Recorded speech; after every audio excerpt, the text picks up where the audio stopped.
How's it going, everybody? Wheat Penny Collector here, and today I'm back with an actual coin-related video.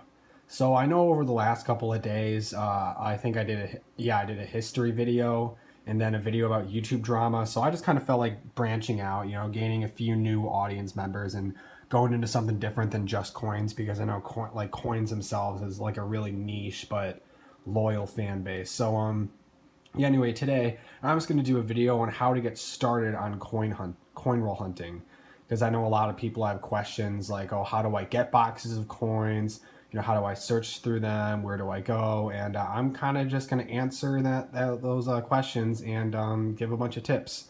So first, you want to decide what exactly you want to be hunting. So for example, here is a box of nickels.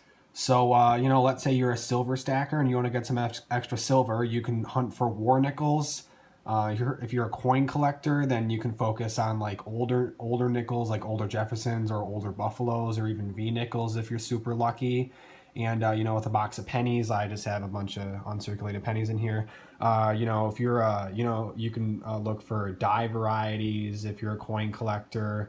If you want to hoard copper, you can look for the pre-1982 pennies.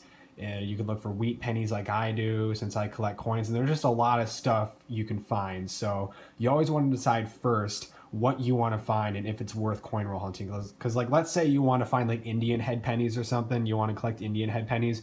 I've opened like 12 boxes of pennies. A lot of people have opened up dozens of boxes of pennies and haven't found a single Indian head. So if you want to focus on just Indian heads, then coin roll hunting may not be the best thing for you.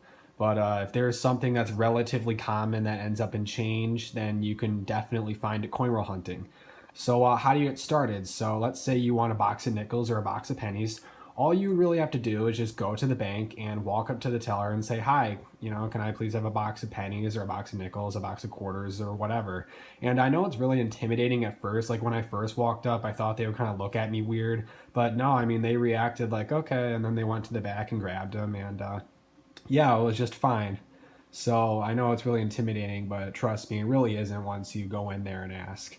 And another piece of advice, I'm pretty sure you kind of have to belong to that bank to get boxes of coins at a no fee rate, because it costs the bank money in order to order a box of coins. So if you go to a bank that you're not a member of, then the banks might charge you for a box of coins, or they just might not want to give one to you at all because you don't go there, you don't pay any money, so it would actually cost them money. And yeah, so you always want to go to your own bank. And if you're not sure, you can always ask them, hey, are the coins circulated? Because sometimes they'll give you boxes with it depends on the bank, but sometimes they'll give you boxes with all brand new coins. Like I did one time in a video, I went to this other, I belong to Chase Bank, so I went to this other Chase branch and they had uncirculated pennies, so that kind of stinks. The pennies are actually sitting in my room still, so I haven't actually gone and returned them yet. I might just like throw them in Coinstar. But yeah, so step one, just walk into the bank and ask for a box. And step two, make sure you belong to that bank if you want to get, the best optimal price on a box.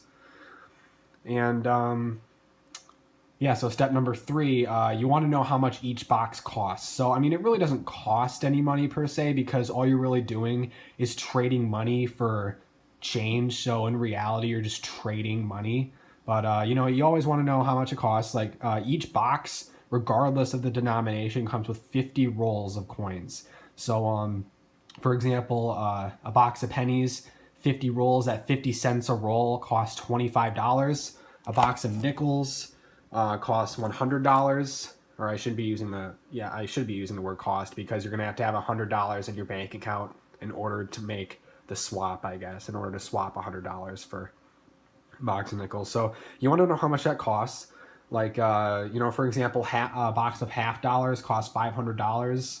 That's why I probably won't hunt half dollars for a while, just because it's really expensive. It's weird having to pay $500 up front for a $half box, but a lot of people do that. I think dimes are like $250. I think quarters are like $250 too. So yeah, if you want to hunt like bigger denomination coins, it gets a little bit more expensive. That's why I focus primarily on pennies, because pennies are the cheapest, and you know, you're bound to find more wheat pennies than you are like silver nickels, for example, just because you know, no one really went hunting for silver pennies like they did silver quarters, silver dimes, or silver nickels. So yeah, once you go home with your rolls of coins, all you have to do is just open up your coin rolls and see if you get anything good. So as you can see here, all the reject coins, so all the coins I want to return, I just throw in the box, while all the other coins I want to keep. And after you're done coin roll hunting, so you have all these coins on you, you want to make sure you go to a bank with a coin dumping machine. So you want to make sure that you dump your coins out, and it'll just you can just trade it into the bank for normal cash, right? So that's definitely the more efficient way to do it. But since I go to like 3 different banks and none of them have that machine, I just go to Coinstar for my pennies.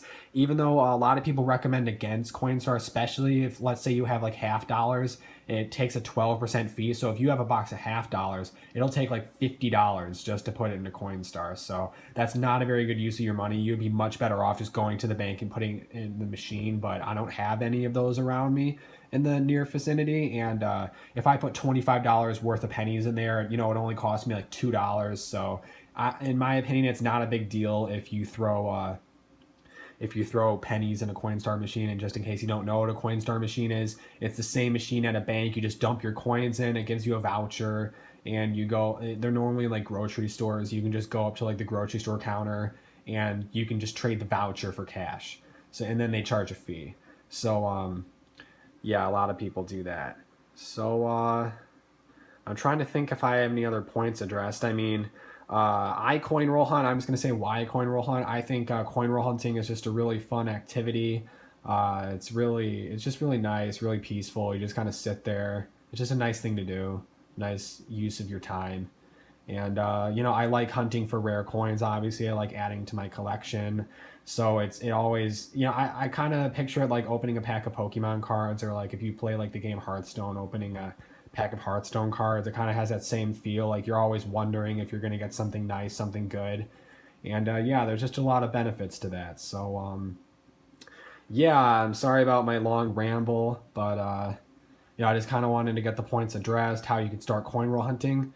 So if you have any questions, make sure to leave them below in the comments if I missed something. If you have an important tip for anybody else who's beginning coin roll hunting, don't hesitate to leave something in the comments. And if you like my video, leave a like, share it on YouTube, and subscribe. See you guys later.